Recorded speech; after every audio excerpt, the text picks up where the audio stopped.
Hello दोस्तों, आप सभी का स्वागत है आपके अपने चैनल द स्पेशल टीचर में। दोस्तों, जैसा कि आपको पता है, हमने डीएड की ऑनलाइन क्लासेस शुरू कर रखी हैं इस चैनल पे।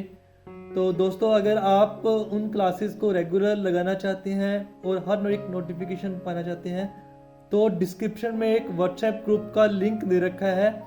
आप उस पर क्लिक करके ग्रुप पे जुड़ जाएं ताकि जो भी मैं वीडियो पोस्ट करूं डायरेक्ट आपके पास पहुंच जाए। और अगर आप इस चैनल पे नए आए हैं, अभी तक आपने चैनल को सब्सक्राइब नहीं किया, तो रेड कलर में एक सब्सक्राइब का बटन है जिस पे क्लिक करके आप उसे सब्सक्राइब कर लीजिए और साथ लगे बेल आइकन को प्रेस कर लीजिए ताकि कोई भी वीडियो पोस्ट करूं उसकी नोटिफिकेशन आपको सबसे पहले मिले। Hello friends, welcome to our channel the special teacher. मैं हूं आपका अपना दोस्त गुरविंदर पाल शर्मा। दोस्तों, लैंग्वेज एंड कम्युनिकेशन सब्जेक्ट अपनों ने शुरू कर रखा है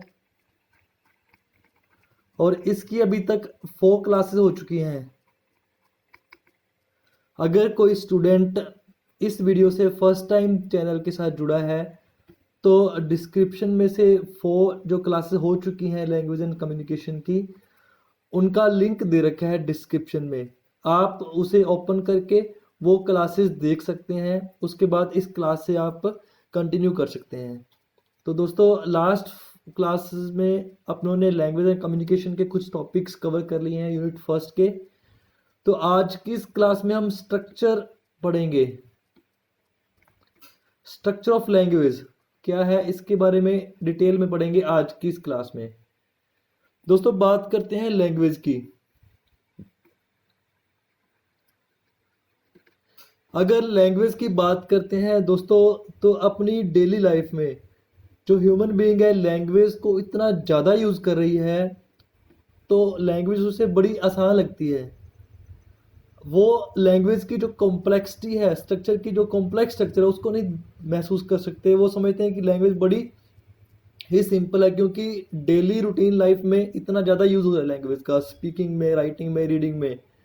तो लैंग्वेज उनको ज़्यादा मुश्किल नहीं लगती। लैंग्वेज को वो फॉर ग्रांटेड समझते हैं। ओके, बट एक्चुअल में ऐसा नहीं है।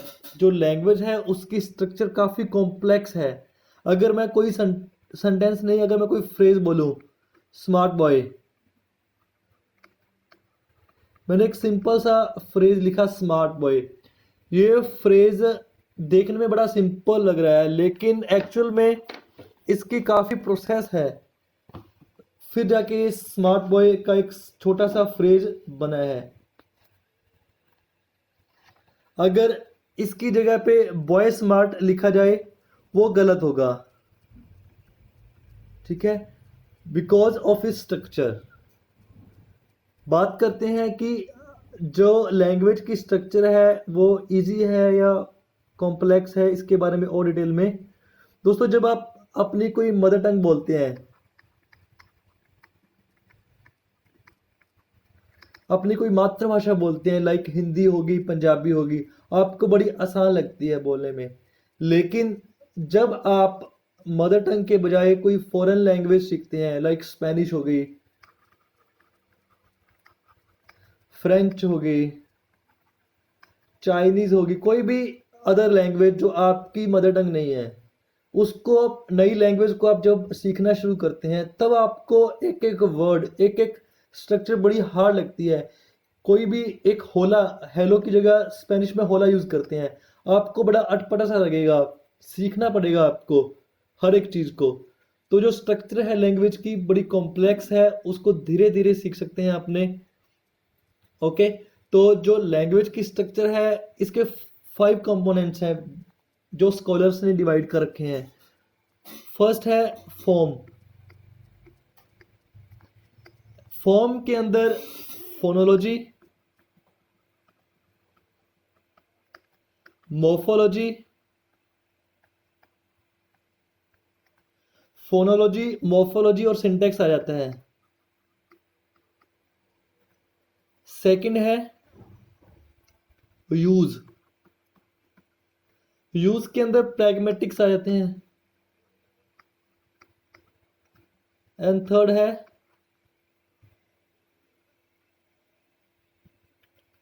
कंटेंट, कंटेंट के अंदर सिमेंटिक्स आ जाते हैं। फोनोलॉजी, मॉर्फोलॉजी, सिंटैक्स, प्रैग्मेटिक्स और सिमेंटिक्स, ये 5 मेन कंपोनेंट्स है किसी भी लैंग्वेज की स्ट्रक्चर के। तो स्टेप बाय स्टेप पढ़ते हैं आगे। दोस्तों सबसे पहले बात करते हैं अपने फोनोलॉजी की। फोनोलॉजी क्या है? Phonology phonology is the study of phonology is the study of speech sound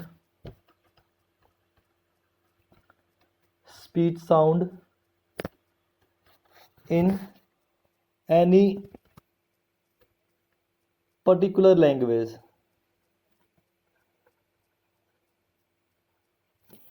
Phonology is the study of speech sound in any particular language. दोस्तों फोनोलॉजी या स्वर विज्ञान के अंदर साउंड्स की स्टडी की जाती है। किसी पर्टिकुलर भाषा के अंदर जो साउंड्स यूज होते हैं उसकी स्टडी की जाती है फोनोलॉजी के अंदर। तो इसके 3 एस्पेक्ट्स हैं, वो कौन कौन से हैं देखते हैं। इसके 3 एस्पेक्ट्स हैं, कौन कौन से हैं। फर्स्ट वन है आर्टिकुलेटरी फोनेटिक्स, सेकंड है अकोस्टिक फोनेटिक्स,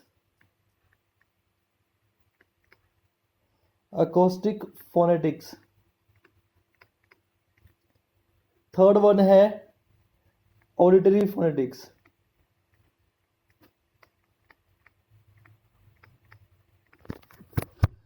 फोनोलॉजी के अंदर जो स्पीच साउंड है उनकी स्टडी की जाती है। इसके 3 एस्पेक्ट्स हैं, आर्टिकुलेटरी फोनेटिक्स, अकोस्टिक फोनेटिक्स और ऑडिटरी फोनेटिक्स। आर्टिकुलेटरी फोनेटिक्स के अंदर देखते हैं कि how speech sounds are produce, speech sound produce कैसे होते हैं, कैसे उसकी प्रोडक्शन होती है जो साउंड्स हैं उनकी। और बात करते हैं अकोस्टिक फोनेटिक्स की, जो स्पीच साउंड्स हैं वो एयर में ट्रैवल कैसे करते हैं, ठीक है, किस तरीके से ट्रैवल करते हैं वो देखते हैं अकोस्टिक फोनेटिक्स के अंदर। आर्टिकुलेटरी फोनेटिक्स के अंदर देखते हैं कि जो स्पीच साउंड्स हैं वो उनकी प्रोडक्शन कैसे होती है। थर्ड है ऑडिटरी फोनेट्री, जो आपके कान है, ईयर्स हैं, वो कैसे परसीव करते हैं स्पीच साउंड्स को। ये 3 एस्पेक्ट्स हैं फोनोलॉजी के या फोनेटिक्स के। दोस्तों नेक्स्ट देखते हैं मोर्फोलॉजी।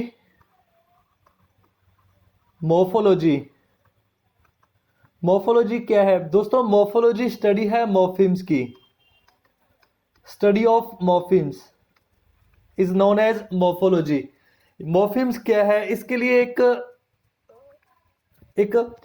बहुत ही फेमस आदमी ने बात कही है जिसका नाम है गुडलक, जिन्हें 1991 में क्या कहा है, morpheme are basic, meaningful, minimum unit of a language. जो मॉर्फिम्स है बड़ी ही बेसिक, मीनिंगफुल और मिनिमम यूनिट है लैंग्वेज की। लैंग्वेज की एक बेसिक इकाई है जिसका कोई ना कोई अर्थ निकलता है, वो है मॉर्फिम्स। और अदर लैंग्वेज में, अदर वर्ड्स में अपने से बोल सकते हैं जो स्मॉलेस्ट सेगमेंट है स्पीच का, जिसका कोई ना कोई मीनिंग होता है, वो है मॉर्फिम्स। इसे अगर लिखें तो smallest segment of speech that has some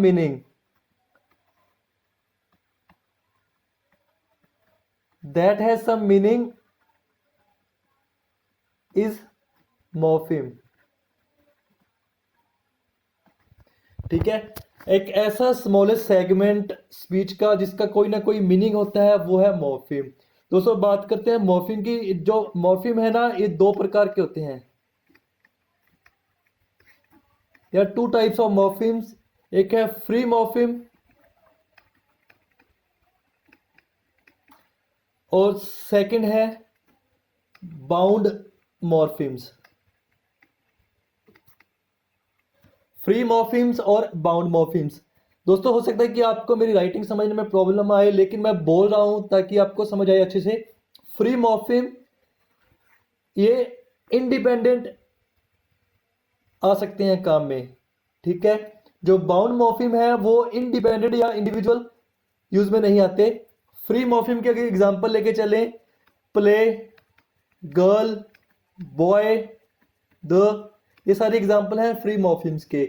अगर बात करें बाउंड मॉर्फिम्स की, इसके एग्जांपल हैं ED, E R, I N G, L Y, ठीक है। कैसे एग्जांपल देखते हैं इनके। दोस्तों जो फ्री मॉर्फिम्स है ना, इनका यूज करके और बाउंड मॉर्फिम, इन दोनों को मिक्स करके अपने वर्ड्स का फॉर्मेशन कर सकते हैं।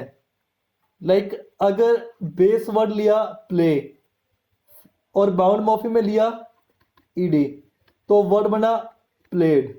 ऐसे ही वर्ड बन सकता है प्लेयर, ऐसे ही वर्ड बन सकता है प्लेज, ऐसे ही वर्ड बन सकता है डिस्प्ले। फ्री मॉर्फिम और बाउंड मॉर्फिम को जोड़ करके अपने वर्ड्स की फॉर्मेशन कर सकते हैं। बेसिकली जो मॉर्फोलॉजी है वो स्टडी है वर्ड्स की फॉर्मेशन की। वर्ड कैसे फॉर्मेशन होती है वर्ड्स की, उनका क्या रिलेशनशिप्स है, उनके क्या रिलेशनशिप्स हैं दूसरे वर्ड से, सफिक्स, प्रफिक्स, सारी चीजें पढ़ते हैं मॉर्फोलॉजी के अंदर। आई होप कि आपको क्लियर होगा। दोस्तों फॉर्म के अंदर जो थर्ड थिंग आ जाती है वो है सिंटैक्स। सिंटैक्स, इसे हिंदी में वाक्य विन्यास बोलते हैं। वाक्य विन्यास। सिंटैक्स क्या है? मैनेजमेंट है वर्ड्स की विद इन द सेंटेंस। कोई भी एक पर्टिकुलर सेंटेंस है, उसमें जो शब्द हैं उनको किस रूप में रखा जाए कि एक अर्थपूर्ण वाक्य बने, वही है सिंटैक्स। एग्जाम्पल लेते हैं, आई एम अ बॉय। यहां पे आई एम अ बॉय, इसमें सब्जेक्ट, ऑब्जेक्ट, वर्ब, हर एक चीज को एक पर्टिकुलर तरीके से पर्टिकुलर जगह पे रखा गया है। अगर इसी सेंटेंस को अपने लिखें, बॉय ए आई एम आई, क्या इस सेंटेंस, ये कोई सेंटेंस है, इसका कुछ अर्थ निकल रहा है? नहीं निकल रहा। यहाँ पे एक पूरा मीनिंग बन रहा है कि मैं एक लड़का हूं, यहाँ पे कोई लड़का, कोई मीनिंग नहीं निकल रहा। रीजन क्या है? क्योंकि जो इनकी जगह थी शब्दों की रखने की, वो एक क्रमबद्ध तरीके से नहीं थी, एक सिस्टमेटिक तरीके से नहीं थी, ठीक है। तो सिंटेक्स के अंदर क्या पढ़ते हैं, अपने ग्रामेटिकल रूल्स होते हैं जो वो सारे सिंटेक्स के अंदर आते हैं। इंग्लिश ग्रामर है, हिंदी का व्याकरण है, वो सारे रूल्स सिंटेक्स के अंदर आते हैं, क्योंकि इसमें वही है वाक्यों में शब्दों को कहाँ किस तरीके से उचित तरीके से प्रयोग किया जाए ताकि उसका एक अर्थ निकले, वो चीज पड़ी जाती है। दोस्तों एक और एग्जांपल लेते हैं, पुलिस ने चोर को पकड़ा। पुलिस ने चोर को पकड़ा। दोस्तों इसका एक अर्थ निकल रहा है कि पुलिस ने चोर को पकड़ लिया है। इन्हीं शब्दों को अगर अपने इस तरीके से लिखते, चोर पुलिस पकड़ा ने को, दोस्तों ये शब्द वही है, लेकिन चेंजेस क्या आए हैं, इसमें जो शब्द हैं वो क्रमबद्ध तरीके में लिखे गए हैं। एक मैनर है लिखने का, एक तरीका है, लेकिन इसमें वही शब्द किसी क्रम में नहीं है, क्रम में ना होके लिखे हुए हैं, बस क्रमबद्ध नहीं है ये। तो इसका कोई अर्थ नहीं निकल रहा, इसका एक पर्टिकुलर अर्थ बन रहा है, अर्थ निकल रहा है। तो ये यूज है सिंटेक्स का। तो दोस्तों आज की क्लास में अपनों ने लैंग्वेज की स्ट्रक्चर में से, स्ट्रक्चर ऑफ लैंग्वेज में से फॉर्म को पढ़ लिया है। इसमें फर्स्ट ऑफ पढ़ा अपनों ने फोनोलॉजी, उसके बाद पढ़ा मोर्फोलॉजी, उसके बाद पढ़ा सिंटैक्स। तो दोस्तों आज की क्लास में बस इतना सही। स्ट्रक्चर ऑफ लैंग्वेज का जो बाकी बचा हुआ पार्ट है वो नेक्स्ट वीडियो में यानी कि कल की क्लास में पढ़ेंगे। तो तब तक के लिए अपना ध्यान रखें और दोस्तों इस वीडियो को ज़्यादा से ज़्यादा लोगों के पास पहुंचा दीजिए। वो सभी स्टूडेंट्स जो लैंग्वेज एंड कम्युनिकेशन सब्जेक्ट को अच्छे से करना चाहते हैं उन सभी के पास ये वीडियो पहुंचा दीजिए। Thanks for watching.